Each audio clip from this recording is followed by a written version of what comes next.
राजस्थान में करौली हिंसा को लेकर यह बड़ा खुलासा हुआ है। मामले में मुख्य आरोपी की पहचान पार्षद मतलूब अहमद के रूप में की गई है। जानकारी के मुताबिक निर्दलीय पार्षद मतलूब अहमद ने कांग्रेस को समर्थन दे रखा है। करौली हिंसा के बाद से मतलूब अहमद फरार बताया जा रहा है। अब तक मतलूब अहमद तक पुलिस के हाथ नहीं पहुंच पाए हैं और एक के बाद एक जो ये अलग अलग तस्वीरें भी हम आपको मतलूब अहमद की दिखा रहे हैं। निर्दलीय पार्षद है लेकिन समर्थन माफ कीजिए कांग्रेस को दे रखा है, तो कांग्रेस से कनेक्शन की ये बात सामने आ रही है। मतलूब अहमद पर पथराव, हिंसा भड़काने और रैली पर हमला करने के लिए भीड़ जुटाने का आरोप है, तो बेहद गंभीर आरोप मतलूब अहमद पर है। राजस्थान पुलिस ने प्राथमिकी में भी उसका नाम लिखा है और आरोपी पर आईपीसी की धारा 307 के तहत मामला दर्ज किया गया है। बीजेपी ने मतलूब अहमद की अब तक गिरफ्तारी नहीं होने पर गहलोत सरकार पर सवाल उठाए हैं। और इस बीच एक बड़ी जानकारी ये भी है कि बीजेपी का एक डेलीगेशन आज हिंसा वाली जगह का दौरा करेगा। आपको बता दें कि बीजेपी की तरफ से आज इस मामले पर प्रेस कॉन्फ्रेंस भी हो सकती है, इस तरह की खबर सामने आ रही है।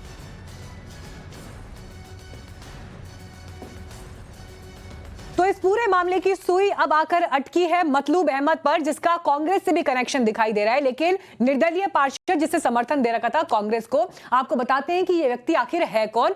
करौली हिंसा का मुख्य आरोपी है और इसका नाम प्राथमिकी में एफआईआर में भी दर्ज है। आपको बता दें कि निर्दलीय पार्षद है लेकिन मतलूब अहमद ने समर्थन दे रखा है कांग्रेस पार्टी को। राज्य में कांग्रेस पार्टी की सरकार है, निर्दलीय पार्षद तो कांग्रेस के साथ ये कनेक्शन। बीजेपी शुरू से ही सरकार पर यह आरोप लगा रही थी कि इस मामले में अनदेखी इस बात की हुई है कि कांग्रेस के से जुड़े हुए जो लोग हैं उनका हाथ है। करौली हिंसा के बाद से ही मतलूब अहमद फरार है, लेकिन जो आरोप इस पर है वो बेहद गंभीर है। पथराव करने का आरोप, हिंसा भड़काने का आरोप, भीड़ इकट्ठी करने का आरोप और रैली पर जो हमला हुआ उसके लिए भीड़ जुटाने का आरोप भी मतलूब अहमद पर है। और जो धाराएं भी दर्ज हुई हैं वो अपने आप में बेहद संगीन। आईपीसी की धारा 307 के तहत मतलूब अहमद पर केस दर्ज है और प्राथमिकी में भी मतलूब अहमद का नाम है। लेकिन आप आश्चर्यचकित होंगे इस बात पर कि पार्षद है और ये व्यक्ति अभी तक पुलिस की गिरफ्त से बाहर है। इस वक्त हमारे साथ इस खबर पर चर्चा करने के लिए बीजेपी से शहजाद पूनावाला मौजूद हैं और कांग्रेस पार्टी से अजय वर्मा जी हमारे साथ जुड़ गए हैं। आप दोनों का स्वागत है टाइम्स नाउ नवभारत पर। अजय वर्मा जी, पहला सवाल मेरा आपसे ये है, बीजेपी लगातार आप पर हमलावर है कि कांग्रेस बचा रही है उन लोगों को जो इस मामले के मुख्य आरोपी हैं। मतलूब अहमद कहां है, किसी को पता नहीं है। राज्य सरकार, पुलिस प्रशासन अब तक उस तक पहुंच नहीं पाया है, क्यों? देखिए, बीजेपी की सरकार तो है, सरकार है तो आरोप इसकी सरकार पर कोई लगाए और पुलिस ने मुकदमा दर्ज किया है। हम निंदा करते हैं कहीं भी इस तरह की घटना होती है, कुछ लोग तो प्रायोजित करा देते हैं। सरकार, सीबीआई ने तो मुकदमा दर्ज नहीं किया, प्रदेश की सरकार ने प्राथमिकता के आधार पर, नैतिकता के आधार पर, परिस्थितियों के आधार पर तुरंत 307 का अन्य धाराओं में मुकदमा दर्ज किया है। वो निर्दलीय पार्षद है या जो भी है, और प्राथमिकता के आधार पर शासन प्रशासन अपना काम कर रहा है, प्राथमिकता के आधार पर। लेकिन कुछ लोग हैं, कुछ पार्टी हैं जिनको की केवल सत्ता प्यारी रहती है, पॉलिटिकल विंडेक्टा एजेंडा चलाना, उन्हें हर चीज में पॉलिटिक्स करनी होती है, मौत पर, जिंदगी पर, राजनीति पर, चर्चा पर, आम पर, महिला पर, पुरुष पर। बस इनका उद्देश्य ये है कि पॉलिटिकल विंडेक्टा चलिए, एजेंडा चलिए और उसको आगे बढ़ाइए। सरकार ने कल गहलोत साहब ने, आपने स्टेटमेंट सुना, आपके चैनल पर भी रात दिखाया था, गहलोत साहब ने कहा कि सरकार में इस वक्त हम लोग बिल्कुल ठीक है। देश की सरकार आग लगाने का काम करती है, आग लगती बहुत आसानी से लेकिन बुझती बहुत मुश्किल से। मुख्यमंत्री एक संवैधानिक पद होता है और मुख्यमंत्री का बयान एक बयान होता है। जब परिस्थिति देखते हैं पूरे देश में क्या हाल हो रहा है, गुंडई का अगर मामला लिया जाए, उत्तर प्रदेश में आपने देखा कि हमने कल भी निंदा की 2 चैनलों पर। योगी साहब कहते थे सारे अपराधी जेल में हैं, और फिर अपराधियों में योगी साहब के क्षेत्र में हमला घटना होती है, तो ये फेलियरिटी किसकी है? फेलियरिटी तो सरकार की है, जिसकी सरकार है। सर, मेरा सवाल आपसे ये है अजय वर्मा जी, मुझे ये तुलना समझ में नहीं आ रही है और मैं वाकई आपसे समझना चाहती हूँ, क्योंकि जितने दर्शक इस वक्त देख रहे हैं उन्हें भी ये बात समझ में आनी चाहिए। मैं भी दर्शकों को यही अगर राजस्थान में, सर सवाल तो सुन लीजिए, मेरी बात कंप्लीट हो जाए पहले। राजस्थान में करौली जलता है नफरत की आग में, जिसकी जानकारी पहले ही प्रशासन तक पहुंची है, उसके बावजूद वो हिंसा हो जाती है। मुख्य आरोपी फरार है। अशोक गहलोत कह रहे हैं कि देश की सरकार ये सब करा रही है। इशारा आपका प्रधानमंत्री नरेंद्र मोदी पर है। लेकिन अगर उत्तर प्रदेश में एक घटना होती है तो उसकी जिम्मेदारी आप योगी आदित्यनाथ के सर डालते हैं, तो राज्य की जिम्मेदारी तो राज्य की मुखिया के सर पर होगी ना। अगर गोरखपुर की जिम्मेदारी उत्तर प्रदेश के मुख्यमंत्री के सर पर है, तो फिर करौली हिंसा की जिम्मेदारी राजस्थान के मुख्यमंत्री अशोक गहलोत के सर पर क्यों नहीं है? अनडाउटली सुरक्षा की जिम्मेदारी राज्य पुलिस और राज्य के लोग करते हैं। मैंने तो इसको कोई मना नहीं किया और पुलिस ने अपना काम बाखूबी प्रशासन ने सवाल इस बात पर है कि अशोक गहलोत करौली में जो हुआ उसकी जिम्मेदारी क्यों नहीं लेते? वो ये क्यों कह रहे हैं कि प्रधानमंत्री से जला रहे हैं? इस पर सवाल है। जो देश में हालात चल रहे हैं, जो चर्चाएं चल रही हैं, उसको भी मुख्यमंत्री अपनी सत्ता से परिवर्तित ना रखे। तो मुख्यमंत्री के खिलाफ भी आप सारे अपने जो सेल हैं, जो 6-7 यूनिट है, उन्हें इस्तेमाल कर लीजिए। आपको करने में कोई गुरेज परहेज तो है नहीं। चुनी हुई सरकार गिरवाने में भी कोई दिक्कत नहीं है। हिंसा का जहां तक मामला है, मुकदमा दर्ज है, तत्परता से सारी चीजें देखी जा रही हैं। प्रशासन और सरकार बखूबी अपना काम कर रहा है, उसमें कहीं कोई डाउट नहीं। चलिए, उम्मीद यही कि जल्द से जल्द मुख्य आरोपी तक आप पहुंचे। आप कह रहे हैं कि सरकार अपना काम सही तरीके से कर रही है। शहजाद पूनावाला, क्यों कांग्रेस पार्टी को यह लग रहा है कि देश की सरकार यानी केंद्र सरकार का हाथ है करौली हिंसा के पीछे? मीनाक्षी जी, उम्मीद है कि मैंने 6-7 मिनट इनकी बात सुनी। मेरा हस्तक्षेप नहीं होगा, मेरी बातों को ध्यान से सुना जाएगा।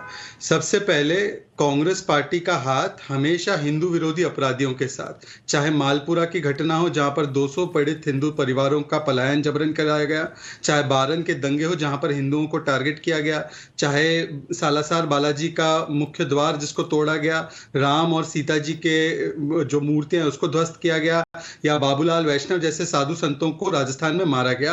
ये एक और घटना है। इसमें 2 व्यक्तियों के नाम सामने आ रहे हैं। एक तो पीएफआई जिसने 1 तारीख को लेटर लिखा कि ये दंगे, ये सांप्रदायिक घटना होने वाली है। उनको कैसे जानकारी थी? और अगर उनको जानकारी थी तो पुलिस को जानकारी कैसे नहीं थी? कैसे पत्थर वगैरह इकट्ठा हो गया? अगर ये आयोजित अचानक था, आयोजित नहीं था, स्पॉन्टेनियस था, स्पॉन्सर्ड नहीं था, तो ये कैसे पहुंचा वहां पर? दूसरी बात, राजस्थान की पुलिस ने मतलूब अहमद, जो कि कांग्रेस का पार्षद है, चुनाव जीतने के बाद वो कांग्रेस के साथ मिल चुका है और कांग्रेस के समर्थन से जीता है वहां पे उस इलाके में, वो उसमें मुख्य आरोपी है। उसको अभी तक पकड़ नहीं पाई है कांग्रेस पार्टी की सरकार और पुलिस। और फिर अशोक गहलोत कानून व्यवस्था जो राज्य का मामला है वो केंद्र पर डालते हैं, और बाकी जगहों पर तो ये उत्तर प्रदेश हो चाहे दूसरे राज्य हो, वहां पर तो मुख्यमंत्री का इस्तीफा मांगते कानून व्यवस्था पर अपने राज्य की बात आई तो उसका ठीकरा, नाकामी का ठीकरा, हिंदू विरोधी मानसिकता का ठीकरा किसी और पर डालो। देखिए मीनाक्षी जी, ये औरंगजेबी मानसिकता है राजस्थान कांग्रेस और कांग्रेस सरकार की।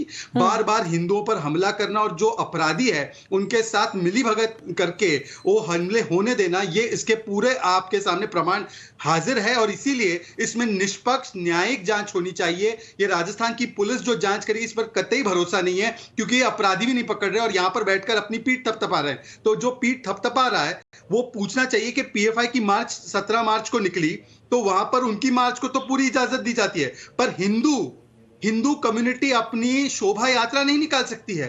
लिखा जाता है कि ये सांप्रदायिक नारे लगा रहे थे। क्या जय श्री राम के नारे लगाना सांप्रदायिक है?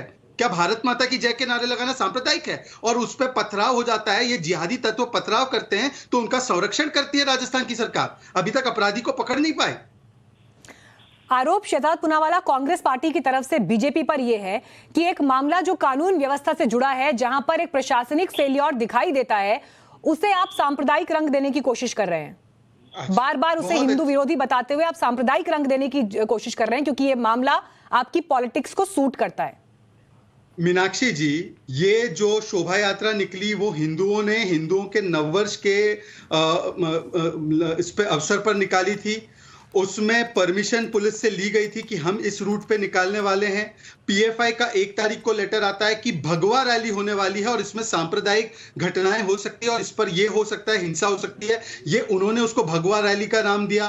दूसरी बात, मुझे बताइए कि अगर ये बात को कहना कि हिंदुओं पर हमला हुआ और कहां से हमला हुआ, कहां से, कौन से वो जगह थी, कौन सा इलाका था, वो जरा पता कर लीजिए। अगर तथ्यों को सामने रखना सांप्रदायिक होना है तो हम सांप्रदायिक है, परंतु ये बताइए कि प्रशासनिक और जो पुलिस की चूक है उसके लिए जवाबदेही किसकी? गृह मंत्री कौन है राजस्थान के? जवाब दीजिए अजय वर्मा जी, जवाब दीजिए। मीनाक्षी जी, भी आपने थोड़ी देर पहले इस लोकप्रिय चैनल पे ये कहा कि वो पार्षद निर्दलीय जीता, निर्दलीय। अभी मेरे भाई कह रहे हैं क्योंकि ये झूठ का पुलिंदा लाते हैं, झूठ बोलते हैं, झूठ उगाते हैं, झूठ। फोन कर गया है। क्योंकि इन्होंने बड़ी अभी ज्ञानवान कही बात है कि मैंने 3 मिनट 2 मिनट सुना, मेरा भी पूरा सुना। तो इनका टारगेट ये है कि जो शूट करता है ये। हेलो, मेरी आवाज आ रही है ना? जी जी बोलिए, आपको सुन पा रहे हैं। शहजाद को कनेक्ट कर रहे हैं, ठीक है, आप बोलिए अजय जी। हेलो अजय वर्मा जी सुन पा रहे हैं, आप बोलिए। आवाज नहीं आ रही है।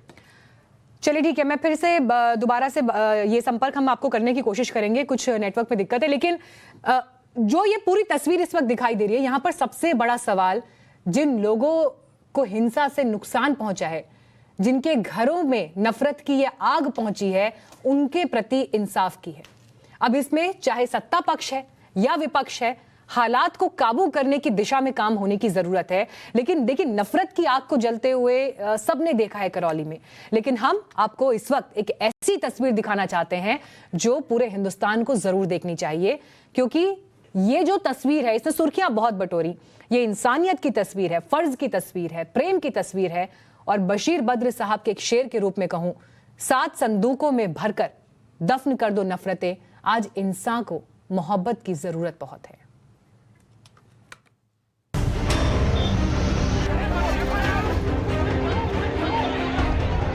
सीने से मासूम को चिपकाए, मां को पीछे पीछे साथ लिए, खाकी के कदम ऐसे दौड़े कि मौत को मात देकर जिंदगी को जिंदाबाद कर दिया। राजस्थान पुलिस के जवान नेत्रेश शर्मा ने जो किया, उसके लिए आज पूरा देश उन्हें सलाम कर रहा है।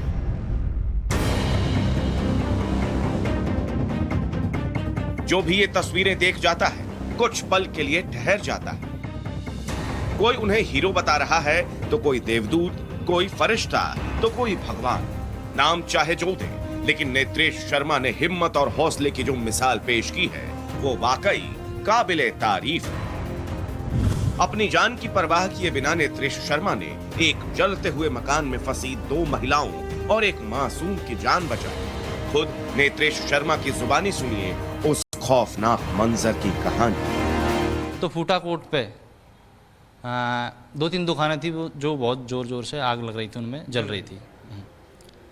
एसपी साहब स्वयं थे वहाँ पे पूरे जाब्ते के साथ, और उपद्रवियों को भगा रही थी पुलिस।